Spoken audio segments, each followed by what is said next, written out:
కవితమ్మ. కవితమ్మ ఎక్కడుందండి? అయ్యో, ఈ పేరు ఎక్కడో విన్నట్టుందండి కదా, ఎక్కడో ఎప్పుడో విన్నట్టుంది అని ప్రజలు అనుకునే స్థాయికి ఆవిడ యొక్క విషయాలు వెనక్కి వెళ్ళిపోయాయి. తండ్రి రాజకీయ ఉద్దంతుడు, పట్టించుకోడు. ఎందుకంటే తన రాజకీయ ప్రయోజనం కోసం.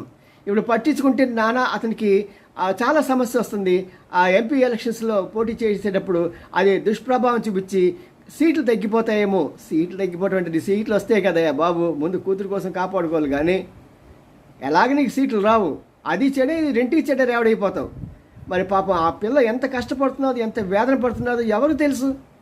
కన్ని తండ్రి నువ్వే వదిలేసి వెళ్ళిపోతే కనీసం వాళ్ళ పార్టీ వాళ్ళు కూడా మాట్లాడరు, ప్రతిపక్షాలు అసలే మాట్లాడరు, బీజేపీ వాళ్ళు అసలు మాట్లాడరు. ఎందుకంటే ఎక్కడ వీళ్ళకి ఓట్లు వచ్చేస్తాయని.